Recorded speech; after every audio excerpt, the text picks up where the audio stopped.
જૂનાગઢ ભાજપમાં આંતરિક અસંતોષ હવે ચરમસીમાએ પહોંચ્યો છે। યુવા મોરચાના પૂર્વ ઉપપ્રમુખ તેજસ જોશીનો ઘટસ્ફોટ સામે આવ્યો છે।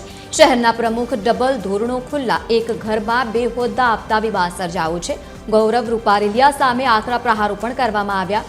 આરતીય પરિવારને કેમ કરી હોદ્દાની લાગણી તેવા પ્રશ્નો કરવામાં આવ્યા છે। પાર્ટીનું અહિત કરનારા નેતાઓ સાવધાન, સત્તાના જોરે નિયમોનું સરેઆમ ઉલ્લંઘન થઈ રહ્યું હોય તે પ્રમાણેની વાત તેમના તરફથી કરવામાં આવી છે।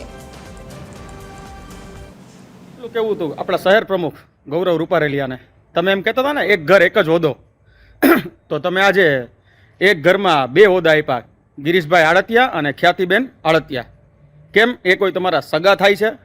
તમે તો આની પહેલાંના વિડીયોમાં મને એવું કીધું હતું ને કે એક ઘર એક જ હોદ્દો હોય છે। પબ્લિકની સામે પણ એવું કીધું હતું કે એક ઘર એક જ હોદ્દો હોવો જોઈએ। કેમ આ તમારા સગા થતા હોવા જોઈએ? મારે તો પ્રદેશને પણ એમ કહેવું છે, હવે તો હદ કરો। આમાં આપણું પાર્ટીનું અહિત થાય છે, પાર્ટીનું સારું નથી થતું। તમને એમ કે હોય કે ગૌરવભાઈ કોઈ એવું કરી દે, આમાંથી પબ્લિક આપણને મત નહીં આપે। આ બહુ ખરાબ થાય છે, પાર્ટીનું અહિત થાય। જે જોવો એ વિચારીને કરો, આ યોગ્ય નથી, પાર્ટીનું અહિત છે। વધુ માહિતી સાથે સંવાદદાતા પરેશ જોડાયા છે। પરેશ, જે રીતે ભાજપમાં આંતરિક જે અસંતોષ છે જૂનાગઢમાં, એ હવે સ્પષ્ટપણે સામે આવવા માંડ્યો છે। શું વધુ માહિતી?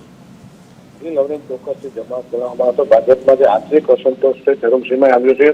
અગાઉ પણ જે યુવા મોરચાના પૂર્વ ઉપપ્રમુખ છે તેજસ જોશી દ્વારા હાલના જે પ્રમુખ છે શહેર પ્રમુખ ગૌરવ રૂપારેલિયા આક્ષેપ કરવામાં આવ્યો, જ્યારે ભાજપમાં પરિવારવાદનો મોટો વિસ્તર થયો છે। શહેર પ્રમુખના ડબલ ધોરણનો પણ ખુલ્લા થયા છે। એક ઘરમાં બે હોદ્દા અપાત હોવાનો પર વિવાદ સામે આવ્યો છે। ગૌરવ રૂપારેલિયા સામે આકરા પ્રહારો પણ કરવામાં આવે છે।